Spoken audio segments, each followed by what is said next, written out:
세상을 이기는 비밀. 39번째인데 여러분, 주일에는 은혜로만 우리가 다시 살 수 있다는 거 꼭 기억하시고, 우리 수요일에는 믿음만 마지막에 남는다는 사실을 꼭 기억하셔야 돼요. 그래서 여러분, 우리가 되게 중요한 주제를 가지고 해요. 우리가 은혜가 떨어지면 한 발자국도 우리 못 가요. 믿음이 식어지면 우리가 주님 앞에 예배도 못 해요. 그래서 이 믿음과 은혜 이 두 날개를 잘 가지고 걸어가기를 원합니다. 여러분, 오늘도 주의 말씀이 여러분을 다시 살게 하는 힘이 되기를 원합니다.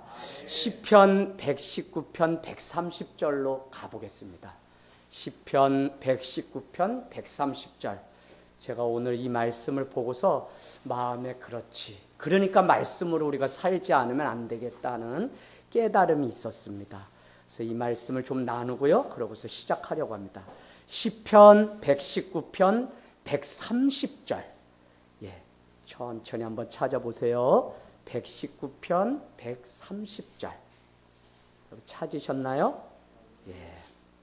자, 119편 130절. 승준이 찾았어요? 네, 좋습니다. 우리 119편 130절 우리 한 목소리를 읽도록 하겠습니다. 시작. 주의 말씀을 열면 빛이 비치어 우둔한 사람들을 깨닫게 하나이다.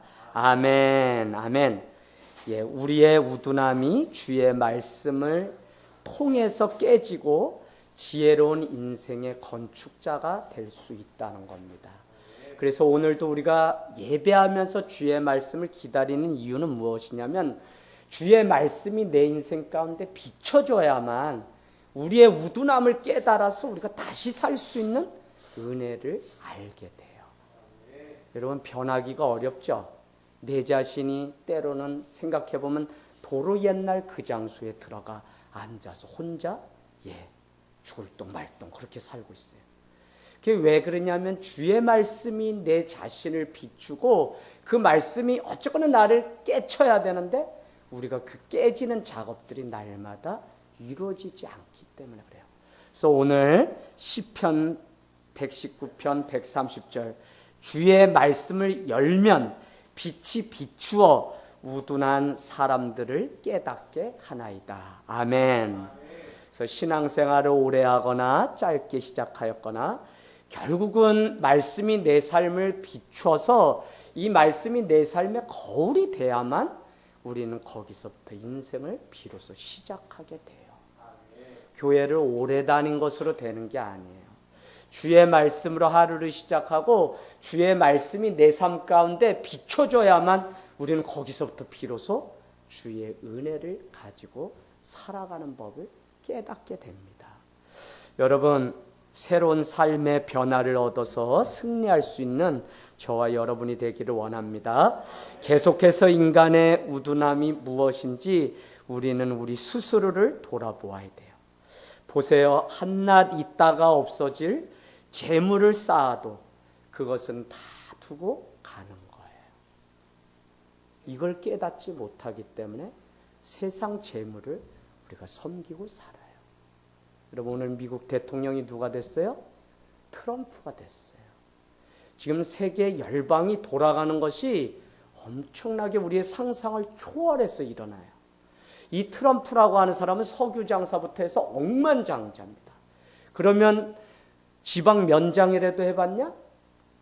한 번도 해본 적이 없어요. 그런데도 그 사람에게 그 큰 나라를 맡겨요. 여러분, 지금 우리나라도 그러고 외국도 그러고 계속적으로 어떻게 돌아가는지, 그러나 분명한 한 가지는 무엇이냐면 사람이 움직이는 역사 같지만 누가 움직여요? 하나님이 움직이고 있기 때문에 우리는 더 깨어서 기도하고 믿어야 돼요. 트럼프가 대통령이 되면 국방비를 증강하고 자기들이 와서 주둔해서 우리나라를 지키는데 터무니없이 한국 사람들이 지금 북한 김정은 가만두지 않겠다고 비르고 있습니다. 그래서 사실은 한국 사람들은 힐러리가 되기를 많이 바랬는데 어쨌거나 오늘 완전히 사람들의 생각을 뛰어넘어서 새로운 사람이 전혀 예상 못한 일들이 일어나고 있다는 것입니다. 여러분 또 그런가 하면 그 많은 명성과 권력을 얻었다 해도 그 힘이 영원하지 않은 것을 우리나라의 대통령만 봐도 우리가 알 수 있어요. 대통령 됐을 때 모든 것을 다 지은 줄 알았거든요. 그러나 지금 그렇지가 않아요. 그런가 하면 여러분 미모의 출중함을 자랑한다고 해도 세월 앞에는 장사가 없습니다. 그래서 오직 주의 말씀만이 영원한 보물을 하늘에 쌓게 한다는 사실을 우리는 늘 기억해야 돼요. 그래서 우리가 이사야 40장 말씀 뭐라 그랬죠? 꽃도 시도 풀도 마르나 영원히 서 있는 것은 주의 말씀밖에 없다고 우리에게 고백하고 있습니다. 저는 사실 제가 여러분께만 그냥 계셔서 고백하는 시간이 아니라 제 개인적으로는 저녁 기도회를 참 사모하고요. 예배 중에는 수요 은혜 예배를 가장 사모합니다. 왜요? 그날은 제가 군더더기 없이 말씀을 교육 삼아 또 말씀을 오히려 왜요? 다른 날은 못와도 이날은 한 번 더 떼어서 내가 온다고 생각하면 제 마음 가운데는 적어도 교회를 사랑하고 이분들이 주님의 일들을 감당하실 분들이다라고 하는 믿음이 있어요. 그래서 제가 여러분이 보실 때는 어떻게 들으실지 모르지만 말씀이 뭐 세다면 세고 더 말씀 위주로 아주 이렇게 제가 간절히 사모하면서 전하게 됩니다. 여러분 부디 이 믿음 변하지 말고 끝까지 주의 말씀으로 여러분의 마음의 밭을 날마다 말씀으로 갈아엎는 기경을 해서 여러분이 좋은 열매를 누리는 삶이 되기를 축원을 드립니다. 우리는 문득문득 살다가 어떻게 살아야 잘 사는 것일까 의문을 가지게 될 때가 있어요. 그죠? 내가 이렇게 사는 게 잘 사는 건가?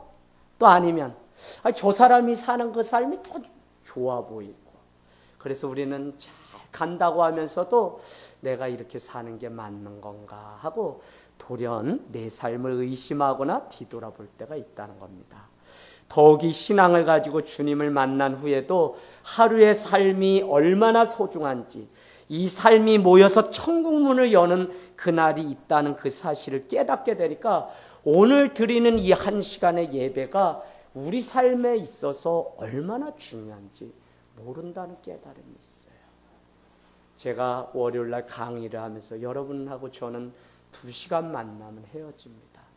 그러나 저를 만나서 저는 여러분의 목회가 다시 도전받고 여러분이 정말 가슴으로 교회를 사랑하는 목회자로 저를 만나게 하신 그 주님 때문에 그렇게 우리 삶이 목회가 다시 새로워지길 원합니다 하고 오늘이라는 저와 만난 이 퍼즐을 여러분의 인생의 모자이크 중에 어디에다 놓으면 가장 아름다울지 그래서 이 한 시간을 때우는 시간이 아니라 정말 여러분이 다시는 오지 못할 그런 시간으로 여겨주셨으면 좋겠습니다라고 부탁을 드렸어요. 여러분 오늘 우리가 살아가는 이 시대는 믿음이 있는 자나 없는 자나 다 나태함과 게으름이라고 하는 영적 잠에 빠져서요.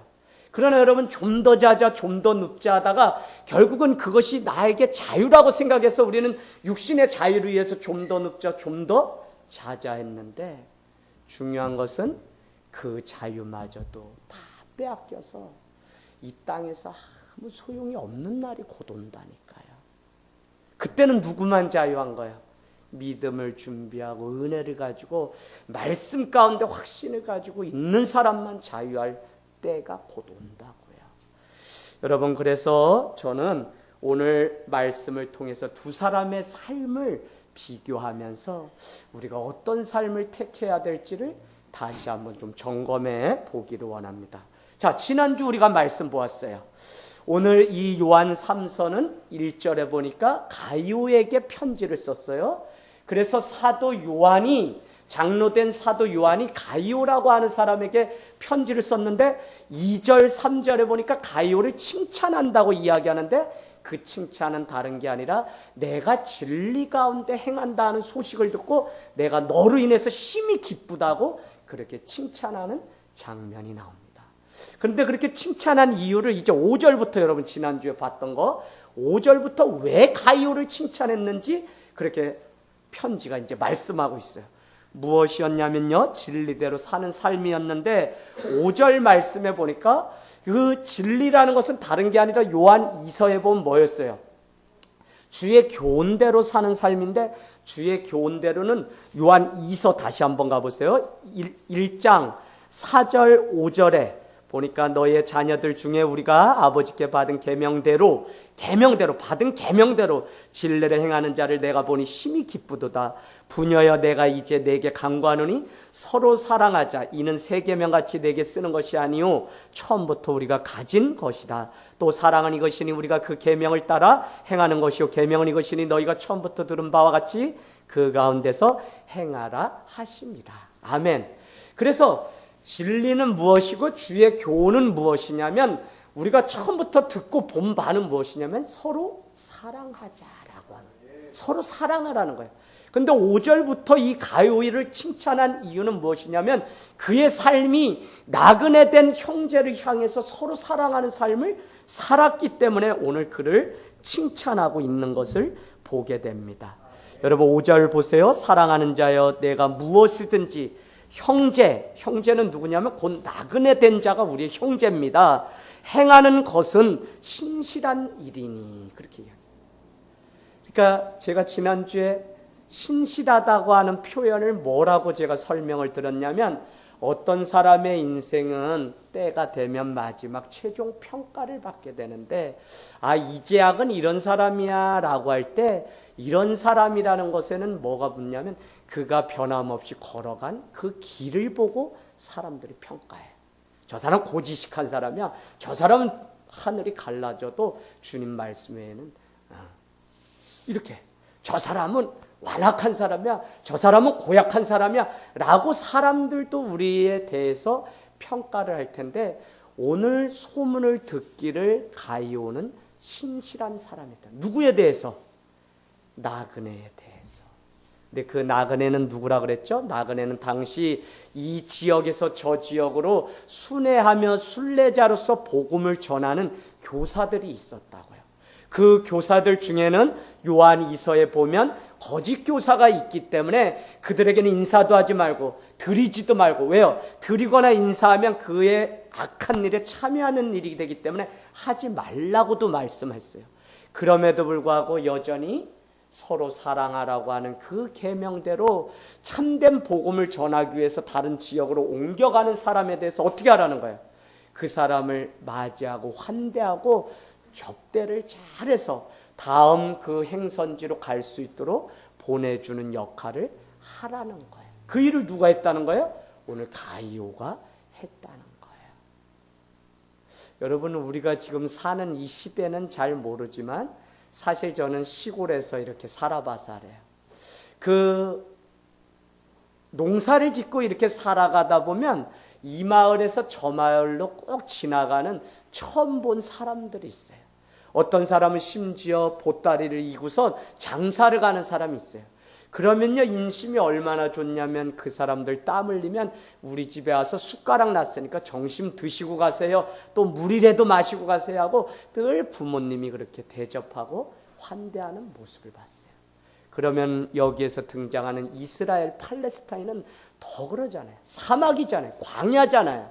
광야와 사막은 비가 6cm도 내리지 않는 것을 기준으로 6cm 이상을 내리면 광야라고 표현하고요, 6cm도 1년 내내 안 오게 되면 그것은 뭐라고요? 사막이라 그래요. 그럼 그 사막길을 먼지가 나는데 종일 걸어가거든요. 뭐 때문에? 복음을 전하기 위해서. 그러면 그런 나그네가 우리 집에 오게 되면 그를 다음 행선지로 갈 수 있도록 신실하게 변함없이 맞이하는 일을 가요가 했다는 거예요. 근데 그게 왜 대단한 일이라 그랬어요? 요한복음 10장에 보면 누구든지 나를 영접하는 자가 누구요? 아니요, 작은 자를 영접하는 자가 곧 나를 영접하는 것이라고 했어요. 누가? 예수님이. 그래서 우리는 나그네지만 그를 형제로 생각하고 그를 맞이하고 한 것을 주님은 나를 맞이했다고 그렇게 여기기 때문에 우리는 손을 내밀어서 날마다 접대하는 그 일을 즐거워해야 됩니다. 그래서 손도 2개고 발도 2개죠. 그래서 우리 교회가 주손발 봉사단이라고 만들었죠. 근데 이 2개가 있는 이유가 있어요. 한 귀로 듣고 한 귀로 보내고, 한 손으로는 받고 한 손으로는 다른 사람에게 주라고 꼭 두 개가 있는 거예요. 이 주님의 다 오묘한 뜻이 있어요. 근데 어떤 사람은 받기만 하고 남한테 흘러보내는 일을 안 해요. 우리를 축복의 근원이라 그랬어요. 근원은 뭐냐면 거기서부터 흘러가는 게 근원이에요. 샘도 근원이라 그랬잖아요. 왜? 거기서부터 물이 흘러가기 때문에. 그러면 우리를 이번에 정기철 목사님 통해서 들은 말씀대로 우리를 근원으로 불렀는데 이 근원 축복을요 어떻게 흘러보내는 삶을. 근데 흘러보내지 않고 우리 안에만 두게 되면 어떻게 돼요? 어떻게 될까요? 썩어요. 그러면 그거는 다른 사람도 나누지 못하고 결국 나도 썩어서 못 먹게 돼요. 그래서 주님은 늘 나그네 된 자에게 섬기기를 좋아하는데 오늘 가이오는 이와 같은 삶을 신실하게 살았기 때문에 칭찬을 받는 자였습니다. 여러분 6절 말씀은 가이오를 격려를 하죠. 너는 그와 같은 일을 계속하라는 거예요. 어떻게 해요? 나그네 된 자를 격려를 계속하고 환대하는 거예요. 왜 그렇게 말씀하냐면 야 거짓 사도일지 모르는데 저 사람을 왜 도와 하면서 사람들이 심지어는 이렇게 말했을지도 모릅니다. 가이오 저 사람 이단인가 봐. 왜 저 사람을 짝해? 자기 먹을 것도 없고 자기 집도 지질이 가난하면서 뭘 남을 돕는다 그래? 하면서 우물가에 모여서 흉을 보던 사람이 있었을 거예요. 그래서 오늘 사도 요한은 그 사람들의 수군거림과 상관없이 지금 너가 해왔던 것처럼 계속적으로 그 일들을 잘 감당했으면 좋겠다고 6절 그들이 교회 앞에서 너의 사랑을 증언하였느니라 내가 하나님께 합당하게 그들을 전송하면 좋으리로다. 계속하라고 그렇게 말씀하고 있다는 겁니다. 여러분 우리도 계속 축복을 보내고 헌신을 하고 무엇을 하다가 우리가 멈춰 서려고 하는 경우가 있어요. 왜요? 사람들의 눈을 자꾸 의식하기 때문에. 그러나 오늘 이 일은 사람의 일이 아니라 하나님을 영접하는 일이기 때문에 계속적으로 하라는 거예요. 우리가 누굴 돕고 무엇을 한다는 것은 우리가 믿음의 사람인 이상은 세상의 일이 따로 있고 집일이 따로 있는 게 아니라 다 하나님의 일이기 때문에 우리가 최선을 다해서 그 일들을 기쁨으로 감당하는 거예요. 그래서 오늘 가이오는요 할 수 없는 여력일지 모르지만 계속적으로 환대하는 일을 하라고 격려하고 있다는 것입니다. 7절은 왜 그들을 한결같이 신실함으로 맞이하고 환대하라고 이야기하죠? 거기 여러분 표시하세요. 그들이 하는 일이 다 뭐를 위해서 하는 거라고요? 7절 주의 이름을 위해서 하는 거라고요. 주의 이름을. 여러분 저도 주의 이름을 위해서요. 여러분도 주의 이름을 위해서요. 성도들이 세상에 나가서 주의 이름을 위해서 살아간다면 저는 세상이 어두워지지 않아요. 언제 빨리 좀 자발적인 신앙 되어서 은혜를 따라 사실래요. 정말 시켜서 선교사로 사세요 해서 살아서 언제 하나님의 나라가 이 땅에 임하겠어요. 주님이 뭐라 그래요? 내가 이 땅이 다 예수를 믿고 예수님을 영접하면 내가 속히 온다 그래요. 그 메시지 베드로 후서 그 말씀 때문에 선교사들이 세계 열방에 목숨을 걸고 나가요. 왜요? 빨리 파루시아 그 주님이 오시려면 열방 곳곳에 복음이 전해져야 되는데 그 일을 우리가 감당해야지만 주님이 오시기 때문에. 여러분 나가서 그렇게 복음 전하는 사람이 있는가 하면 내가 살아가는 이 이웃들과 더불어서 그 일들을 감당하는 일을 우리가 지금 여기서 감당해야 된다는 것입니다. 누가 시켜서가 아니라 여러분 다 내려놔 보세요. 믿음도 내려놔 보세요. 그냥 인간적으로 생각해도 불쌍한 사람이 있고 배고픈 사람이 있으면 돕는 게 당연한 거잖아요. 저는 요새 와서 드는 생각이 무엇이냐면 교회 안에 소위 믿음이 있다라고 하는 사람은 누가 믿음이 있다고 이제 결론 내리면 지극히 사람다운 사람이 믿음이 있는 거예요. 왜 이 말씀을 드리냐? 세상이 살아가는 상식과 기준에도 못 미쳐서 우리가 살아가요. 교회를 다니기 때문에 무례하게 행동해요. 교회를 다니기 때문에 받으려고만 해요. 그냥 사랑을 받는 걸로만 알아요. 아니요. 성경은 사랑을 받는다면 너는 주라고도 이야기하는 거예요. 그래서 여러분 저는 요새 한국교회를 뭐 사람들이 이렇다 저렇다 이야기하는데 잔 웨슬레가 말씀하셨던 잔 웨슬레는 누구죠? 성결교와 성공회와 감리교회 창시자가 영국이 18세기 산업혁명으로 인해서 막 산업화되면서 다 돈에 막 그냥 이래서 이 교회들이 다 문을 닫았던 때가 있었어요. 그때 웨슬레 형제가 일어나서 영국을 부흥시키면서 감리교와 성공회와 같은 교단들이 만들어졌어요. 웨슬레가 뭐라고 말씀을 했냐면 이렇게 이야기했어요. 너는 복음을 전하는 복음 전도자가 되라. 너는 그것보다 더 먼저 무엇이 되라고 맨 마지막에 하냐면 사람이 되라. 이렇게 이야기했어요. 아니 그냥 내가 하나님 신앙인이 되라, 아니 복음 전하는 자가 되라 이래야 되는데 맨 끝에 가장 귀한 거를 뭘 넣냐면 사람이 되라고 했어요. 여러분 오늘날 우리 기독교가 왜 손가락질 당하냐면 사람 냄새가 나지 않기 때문에 그래요. 심지어는 세상 사람들과 어울려 사는데 세상 사람도 떡 하나 얻어먹었으면 떡 하나 주는 게 당연한 이치인데 교회는 그렇지 않고 받으려고만 한다니까. 헌신도 헌신하는 사람만 하려고 하기 때문에 문제인 거예요. 여러분 제가 왜 우리 교회가 다 하나 돼서 부족해도 손에 손을 얹고 같이 가자고 말하냐면 이 어린아이들도 다 그것을 지금부터 시키냐면 지극히 사람다운 사람은요 기도 많이 해서 되는 게 아니라 이 사실을 깨닫고 주님이 어떻게 우리를 만드셨는지 봐야 돼요. 여러분 윗사람에게 우리가 인사하고 예의하는 게 세상의 법칙이에요. 윗사람과 전화를 통하면 먼저 끊지 않아요. 아랫사람이 늘 기다렸다가. 저 지금도 그래요. 목사님 한 분이라도 1년이라도 먼서 한 수 받았으면 제가 선배님을 해서 전화 절대. 심지어는 1분도 가지고 있을 때도 있어요. 여러분 세상이 정해놓은 이런 규칙들이 있다고요. 근데 우리 믿는 사람은 우리 할 말만 하고 다 예의가 너무 없어요. 사람다운 사람이 되는 것이 너무 중요합니다. 그래서 저는 오늘 가요의 신앙이 옳다고 이야기하기 전에 정말 우리가 사람다운 사람. 여러분 뭐 예배 때 막 떠들어요? 아니요. 세상에 가서 학교에 가서도 그러진 않잖아요. 근데 왜 교회 오면 왜 그래요? 핸드폰 봐요? 학교에서 아니요. 다 봤나 봐. 안 봐요. 그러니까 그 정도만이라도 우리가 지키고 최소한 살아가면 사회가 제가 볼 때는 완전히 바뀌어요.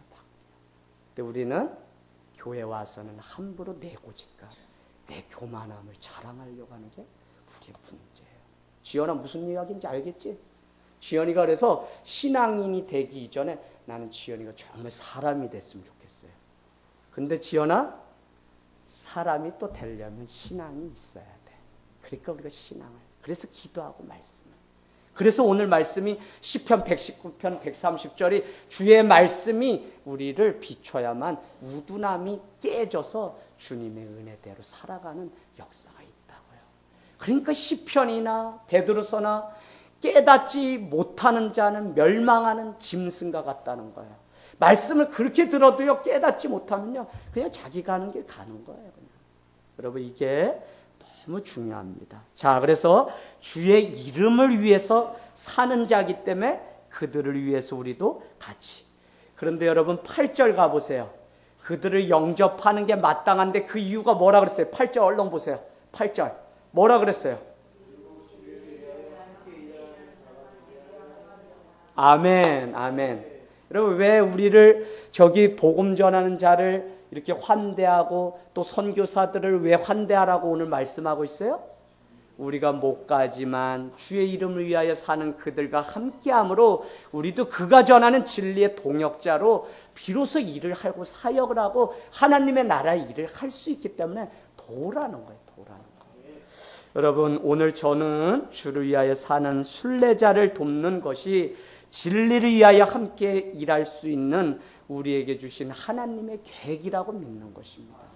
지나가는 나그네를 돕는 그 일이 진리대로 살아가는 방법이에요. 그래서 하늘땅교회는 이것을 일찍이 알고 매월 첫째 주는 선교주일로 지켜요. 그래서 여러분 그 선교주일은 뭐냐? 목적이 다른 데 있지 않아요. 우리를 대신하여 복음을 전하는 선교사들과 저기 지방 오지에 가서 연탄 한 장 돈이 없어서 떼지 못하는 그 오지의 목회지, 그것을 우리가 도움으로 인해서 진리와 함께 우리가 살아가는 일이기 때문에 그 일을 하는 거예요. 그래서 여러분 이 사실을 알지 못하면요, 세상 사람들의 평가처럼 우리는 우리가 벌어서 우리만 먹고 사는 인생으로 전락해요. 자, 언젠가 제가 식당에 갔어요.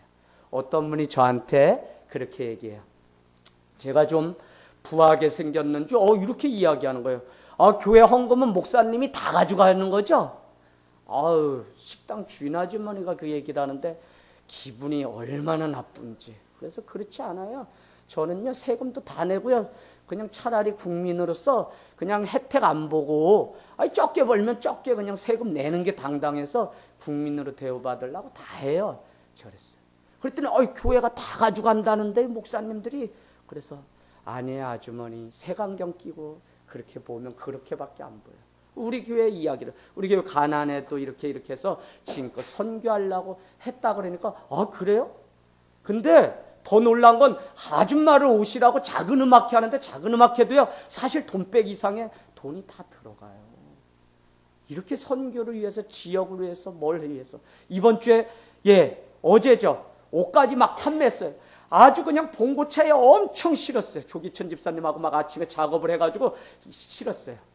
근데 옛날 같으면 20만 원 줘야 되는데 옷값이 떨어져서 아주 사정을 해서 6만 원 받아다가 헌금, 이웃사랑 헌금 넣었어요. 이런 이야기를 했더니 이분이 목사님 같은 교회도 있나요? 그래서 제가 우리 교회만 그런 게 아니라 교회가요, 아주머니가 아는 거랑 달리 세상 사람들을 돕기 위해서 좋은 일을 많이 해요. 제가 그렇게 말씀을 드린 적이 있습니다. 왜 이 말씀을 드리냐면, 우리가 지나가는 나그네를 향하여 섬기는 자세가 되지 않으면 세상 사람들은 우리가 아무리 잘한다고 말을 해도 그들은, 우리는 교회는 자기들끼리 자기들 배만 채우는 공동체고 사회에 아주 불이익을 주는 집단처럼 그렇게 호도하는 일들이 있다는 것입니다.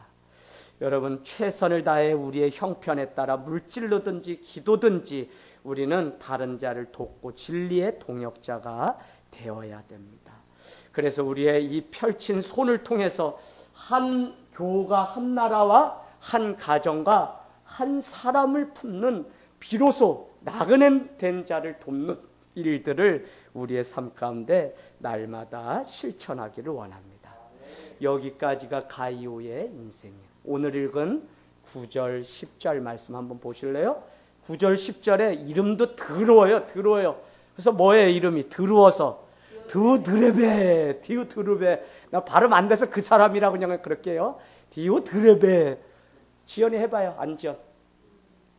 잘 되네. 승준이. 네. 승준이 다시 해요. 잘하네요. 디오드레베의 이야기가 이제 등장해요. 디오드레베는요, 그를 깨닫게 하려고 9절에 보면 내가 두어 자를 교회에 썼으나, 과거형이에요. 그러니까 요한 3서 이전에 이미 가이오에게 편지를 써서 내 교회에 디오드레베라고 하는 사람이 있는데 그를 좀 깨닫게 해줬으면 좋겠다고 편지를 썼던 것 같아요. 근데 그 편지가 지금 남아있지 않으니까 그냥 요한 3서로 우리가 추측을 하는데 이미 썼던 적이 있다는 거예요. 근데 그 디오드레베는 누구냐면 그들 중에 으뜸되기를 좋아하는 자였다는 거예요. 냄새가 나죠 벌써? 냄새가 나요. 으뜸되기를 좋아하는 거는 공부 1등하고 뭐 이런 게 아니라 섬김을 받으려는 데만 1등 하려고 하는 거예요. 여러분, 자, 그러면서 그는 우리를 맞아들이지 아니하였다라고 말씀하고 있습니다. 학자들은 말하기를 디오드레베는 교회의 어느 정도의 위치를 가진 장로급의 지도자였을 것이다 라고 이야기해요. 그런가 하면 그는 사도 요한이 요한 1서 2서에 누가 적그리스도라 그랬죠? 누가?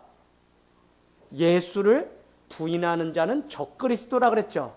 그래서 오늘 디오드레베가 예수를 부인하는 적그리스도가 아니었을까라고 하는 추측도 학자들이 있어요. 아무튼 그는 으뜸되기를 좋아했어요. 사람들 모임에 있으면 가장 상석에 앉아서 하면서 그런 것들을 좋아했다는 거예요.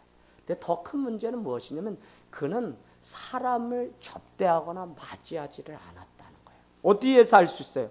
우리를 맞아들이지 아니하니. 사도 요한뿐만 아니라 지나가는 나그네를 맞아들이지 않았다는 거예요. 누구랑 대조돼요? 가이오의 인생과 대조돼요.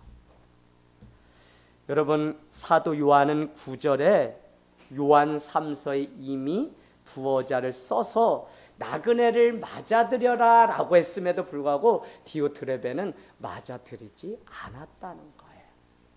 여러분, 디오트레베가 사도 요한의 간청을 받아들이지 않은 것을 우리는 오늘 말씀을 통해서 알게 됩니다. 오늘날 교회 안에도 사랑함으로 건네는 오늘 이 말씀이나 간청을 쉽게 생각하고 많은 경우가 있어요.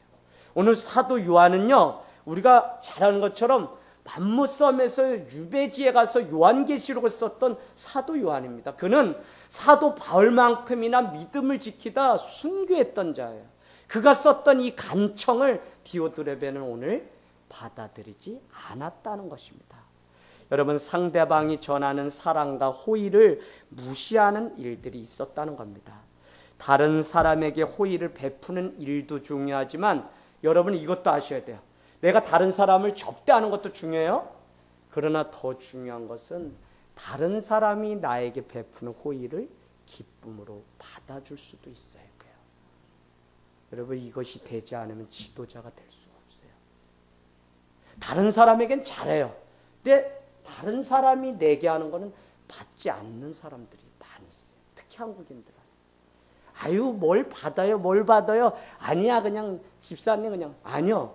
근데 저 사람의 입장을 생각해 보세요. 저 사람은 내가 없어도 이 콩 한 조각이라도 내가 이거 은혜라고 갚으려고 주실 수 있잖아요. 그러면 내가 그걸 기쁨으로 그 호의를 받아줄 수 있는 마음도 우리에게 필요해요. 우리가 누군가가 우리를 초대하면 우리는 그 초대에 기꺼이 응해서 그 모임이 보잘것없어도 때로는 가야 된다니까. 그래야지 지도자와 리더가 될 수 있는 거예요. 누군가가 와서 나에게 사랑의 손을 내밀면 나는 기꺼이 내 성격과 기질을 초월해서 나도 그를 환대하고 사랑할 수 있어야만 제자가 될 수 있어요. 근데 여러분, 많은 사람들이 나는 그런 걸 잘 못해요 하고 여전히 주는 것만 하고 받지 않아요. 근데 사랑은요, 누가 줄 수 있냐면 잘 받는 사람이 잘 줄 수 있어요. 왜 부모의 사랑이 왜 중요하냐면 부모에게 받은 그 사랑을 맛봤어야지 그 자녀가 또 다른 사람을 사랑하는 정상적인 건강한 삶을 살 수 있잖아요. 그래서 우리는 오늘 주라고 말씀하고 있고 접대하고 환대하라고 하지만 저는 여러분께 하나 더 제안하는 거예요. 뭐냐면 다른 사람이 콩 한 조각 주는 그것도, 나를 위해서 손 하나 내민 그것도 여러분 무시하지 말고 기쁨으로 맞이할 수도 있어야 된다. 할렐루야. 여러분, 오늘 우리는 이와 같은 삶을 교회 공동체 안에서 살아가기를 원합니다. 10절에는 디오드레베의 악한 행실이 무엇인지 더 구체적으로 써놓았어요. 그게 뭐냐? 사도 요한이 직접 내가 교회를 이제 방문하겠다는 거예요. 왜요? 그러므로 내가 가면 그 행한 일을 잊지 아니하리라. 무서워 죽겠어요. 사도 요한이 곧 이 교회 이름이 뭔지 모르지만 곧 들이닥치겠다니까요. 근데 오려고 하는 이유가 무엇인지 우리에게 표시되어 있습니다. 디오드레베를 엄하게 꾸짖겠다고 그렇게 말하고 있습니다. 왜요? 그 행한 일을 잊지 아니하리라 라고 말했기 때문에. 여러분, 지금까지 교회가 2016년, 서기 2016년이죠? 교회가. 그거는 뭐를 기준으로 2016년이라고 그러는 거예요? 예수님이 이 땅에 오신 역사를 기준으로 AD와 BC로 나눠요. 이전을 BC라 그러고 예수님이 오신 후를 AD. 그래서 예수님 오시는 해를 1년, 2년 이렇게 해가지고 2016년이 된 거예요, 지금. 그러면 예수님이 2016년 오신 지 2016년 되는데 교회가 세워지고서 교회가 지금까지 유지될 수 있었던 비결 중에 하나는 성경이다, 기도다, 말씀이다, 많은 것들이 있지만 여러분 거기다 하나 써놓으세요. 권징이라는 걸 써놓으셔야 돼요. 저는 제가 목회 신학을 공부할 때 앞으로 목회를 하면 하늘 땅 교회 세워질지는 몰랐어요. 그러나 전도사 때 교회 안에 권징이 다시 반드시 살아나야 된다고 생각했던 사람입니다. 왜요? 권징은 무엇이냐면 권징은 권하여 징계하는 게 권징인데 뭐냐면 그 제도를 통해 성도의 잘못을 책망하는 일이에요. 목적은 책망에 끝나는 것이 아니라 그를 바로 세우기 위한 것이에요. 근데 왜 누구를 권징을 해야 되냐면 교회의 덕이 되지 않는 지도자를 권징을 해야 돼요. 그에게 주어진 지도자의 그 자리가 오히려 교회의 덕을 해롭게 하고 사람의 영혼을 갉아먹는다면 교회는 반드시 권징이라는 징계를, 심지어 교회 안에 엑스커뮤니케이션, 뭐냐면 그를 밖으로 출교시키는 일들이 초대교회부터 있었어요. 왜요? 당신은 우리 교회 공동체를 해치는 자입니다. 저는 우리 교회가 그렇게 권징이 살아나길 원해요. 그러므로 인해서 교회가 오히려 주의 말씀 가운데 순결한 신부되어서 온전히 깨어있는 교회가 되어요.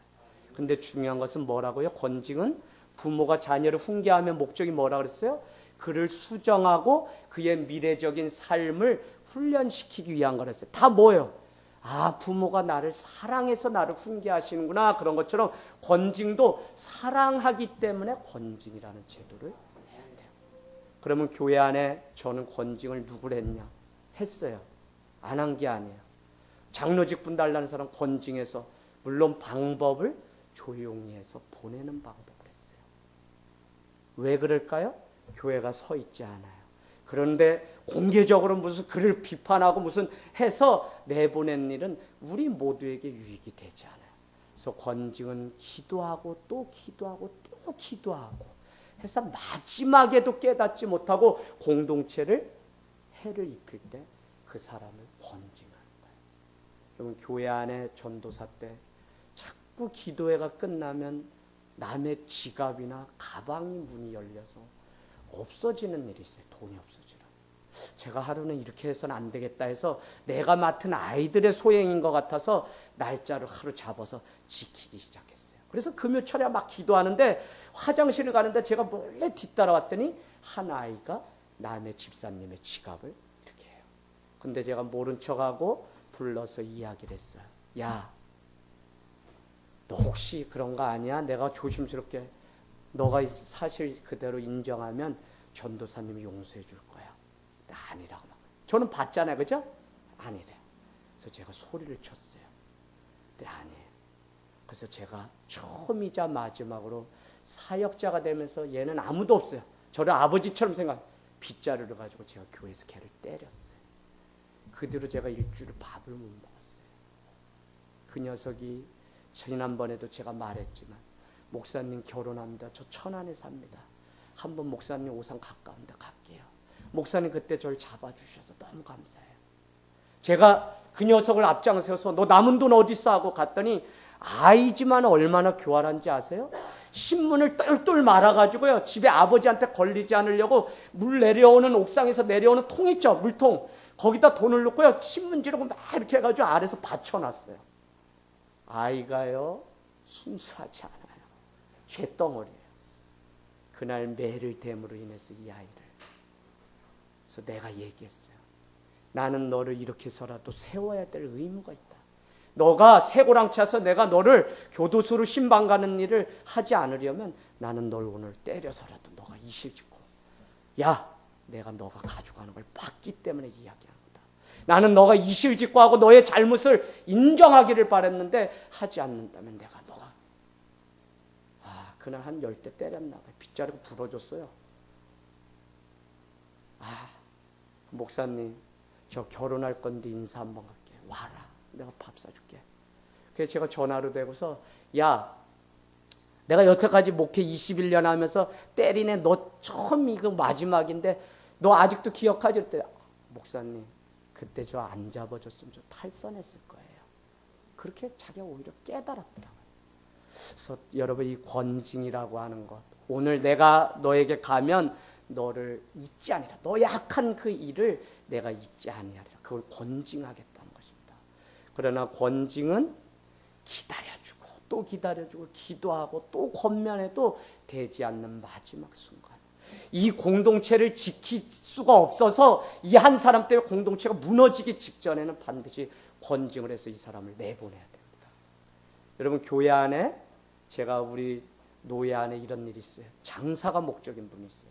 그래서 교회 안에 막 와서 지난번에도 제가 얘기 드렸죠. 교회가 21년 뭐 잘하다가 평촌에 딱 했는데 한 분이 와서 교인들한테 7천 5천 막 빚을 꿨다가 어느 날 이게 삽시간에 한 7명이 터져가지고 목사님한테 교회 집사님 찾아서 목사님 물어내라고 막 그래서 목사님이 교회 때문에 상처받았다는 말을 하지 마세요 하고 21년에서 겨우 교회를 하나를 샀는데 다 팔아서 교회 원망하지 말고 신앙생활 잘했어요. 다 주고요.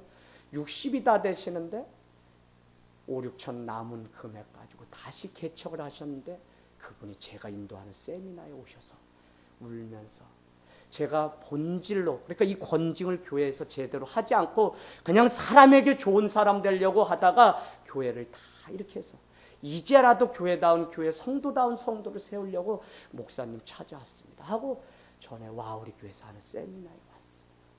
이런 권징이 중요해요. 목회자가 여러분을 책망하고 혼을 내면 그것은 사랑하기 때문이라는 것을 여러분이 아셔야 돼요. 그게 전도사님이든지 누구든지 아니 회장님이 우리를 이야기해도 그건 사랑하기 때문이에요. 그래서 지도자는 제자는 누가 그걸 해야 되냐면 저 영혼을 더 사랑하기 때문에 내가 저 사람에게 인기 끌려고 할 말을 못하는 게 아니라 그를 바로 세우기 위해서 해야 될 이야기를 해주는 사람이 지도자예요. 점점 더 그런 시대에 우리가 살아가요. 그러나 방법이 있죠? 얘기해도 듣지 못하면요 그냥 때를 봐야 돼요. 때를. 여러분 누구에게 권징할 수 있는 거예요? 말을 해주면 들을 수 있는 사람한테. 저도 말을 해도 안 들으면요 그냥 네가 선택해라 하고 제가 또 마지막으로 얘기를 해줘요. 근데 자식 같은 이런 아이들은 제가 매도 들어야 돼요. 초대 교회 안에는 이런 일들이 있었기 때문에 기독교 2000년의 역사가 여러분 다 잘한다고 그냥 늘 이거 아니라고요. 못 써요. 그래서 때로는 말씀이 우리에게 최고의 권징이죠. 그래서 말씀 오늘 뭐라 그래요? 시편 119편 130절에 우리의 우둔함을 깨치는 그 말씀이 있을 때 우리는 오히려 아멘하고 주님 앞으로 설 수 있는 믿음이 되게 있어야 돼요. 저는 여러분 교회가 다 어렵고 무너진다고 해도 우리 하늘 땅 교회가 마지막 10명이 남든 20명이 남든 정말 주님의 말씀대로 걸어간 사람들이 남았어. 주님께 영광 돌려서 주님 오시는 날에 야 하늘 땅 너희 수고했다. 이 땅에서 얼마나 어려웠니? 야 너 아유 이 작은 교회에서 너 직분 감당하니 얼마나 힘들어.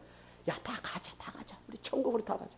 그래서 다 한 명도 빠짐없이 다 주님께 들림받아서 천국 백성이 되기를 늘 소망합니다. 그래서 여러분 안에 또 이 간절한 소망이 있기를 원합니다. 우리는요 우리가 편하고자 해서는 안 되고요 자기의 구미를 맞추어 주는 정도로 교회를 생각해서는 안 됩니다. 인정에 끌려서 사람을 기쁘게 하면 갈라디아서 1장 10절은 뭐라 그랬죠? 너희가 사람을 기쁘게 하랴. 갈라디아서 1장 10절 하나님을 기쁘게 하랴. 너희가 만일 사람을 기쁘게 하면 너희는 누구의 종이 아니라 그러죠? 예, 그리스도의 종이 아니니라 그렇게 이야기해요. 여러분 그거는 뭐 목회자인 저한테만 이야기하는 게 아니라 우리 모두가 다 종교개혁 이후에는 만인 제사장 그래서 다 주의 종들이에요. 그래서 우리한테 다 적용되는 겁니다. 그게 뭐냐? 갈라디아서 1장 10절 우리는 사람을 기쁘게 하려고 하는 게 아니라 물론 사람도 기쁘게 해야죠. 그러나 그것보다 기준이 뭐죠?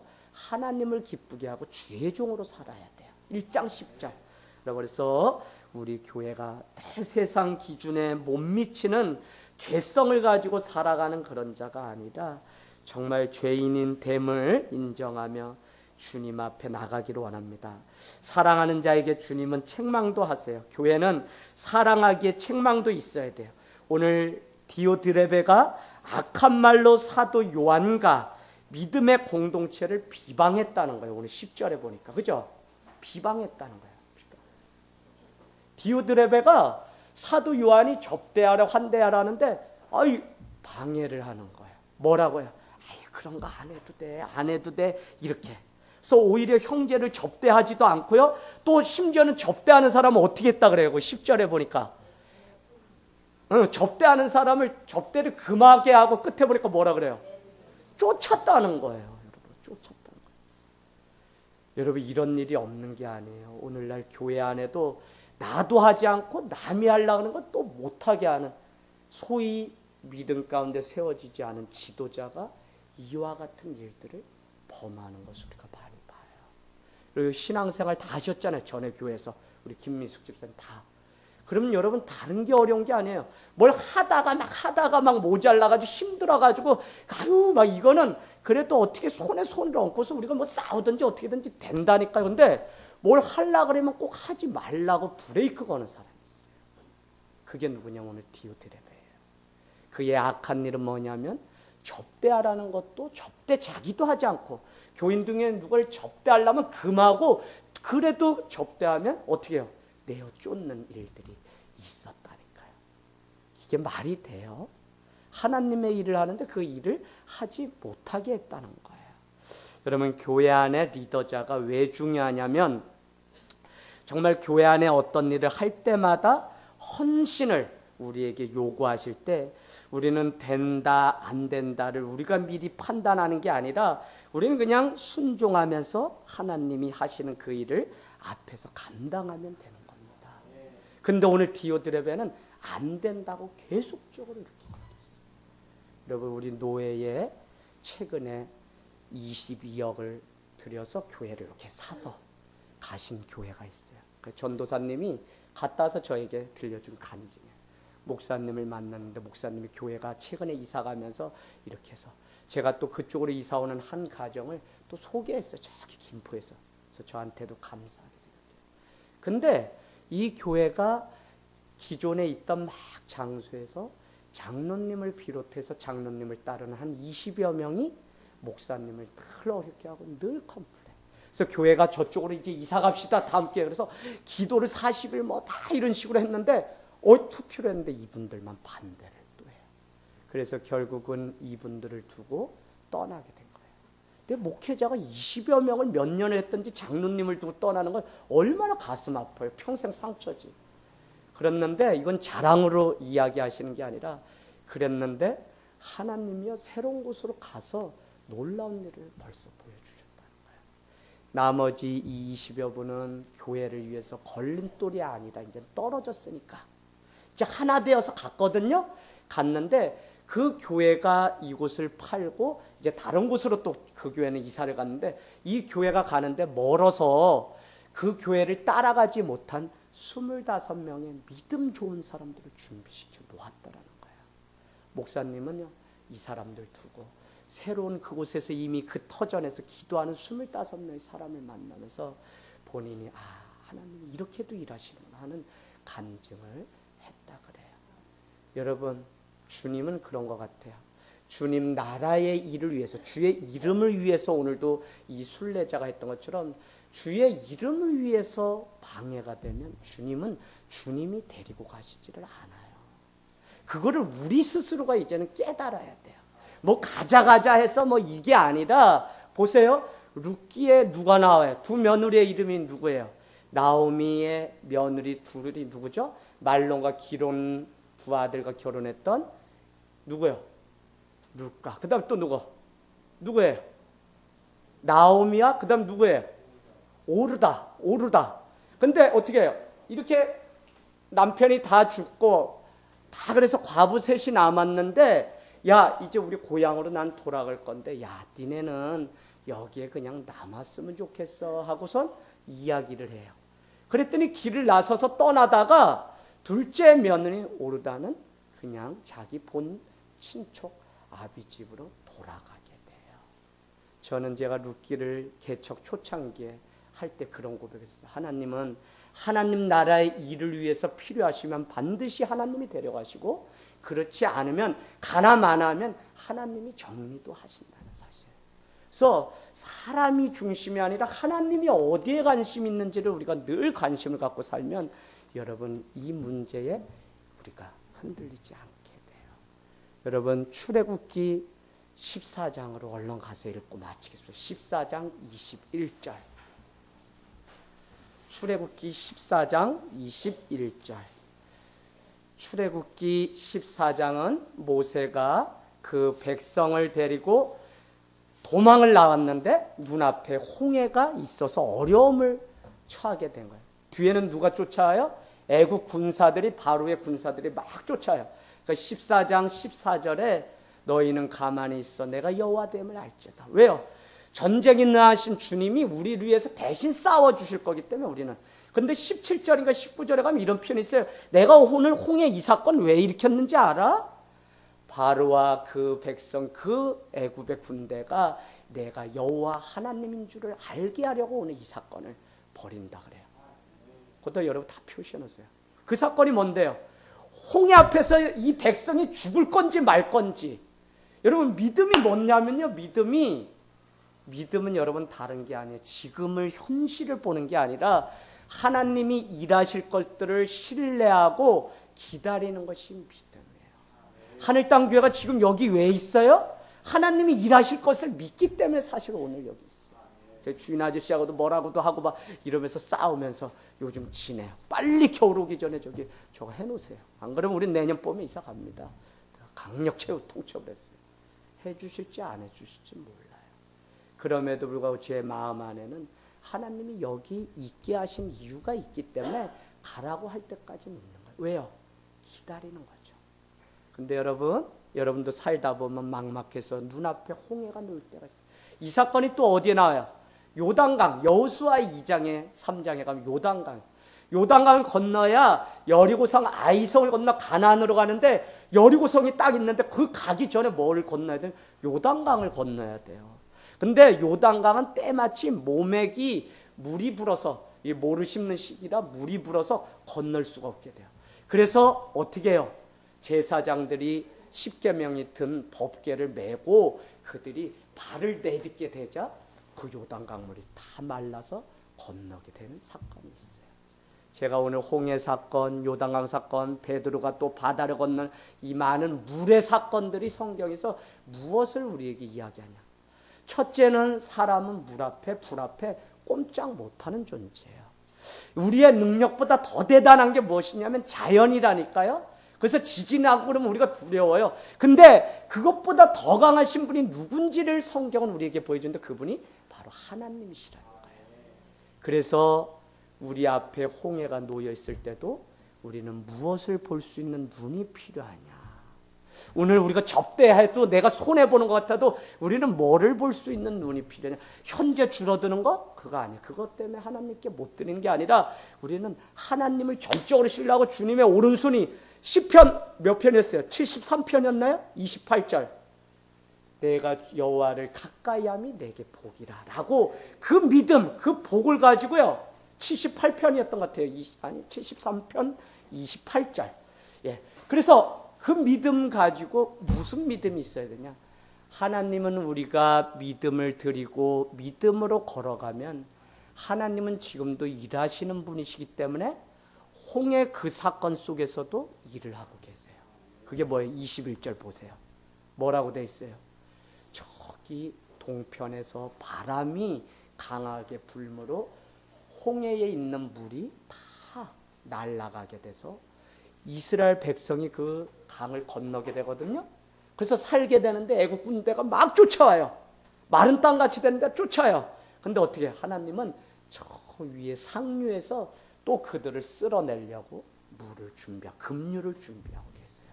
그러니까 믿음이 무엇이냐? 하나님을 전적으로 신뢰하고 하나님을 믿고 하나님은 지금도 이 맞닥뜨리는 이 상황 속에서도 나를 위해서 일하시고 준비하고 계시다는 사실을 믿는다면 우리는 홍해 아니라 요단강 아니라 그곳에 우리는 믿음으로 발을 내딛고 믿음으로 살아야 돼요.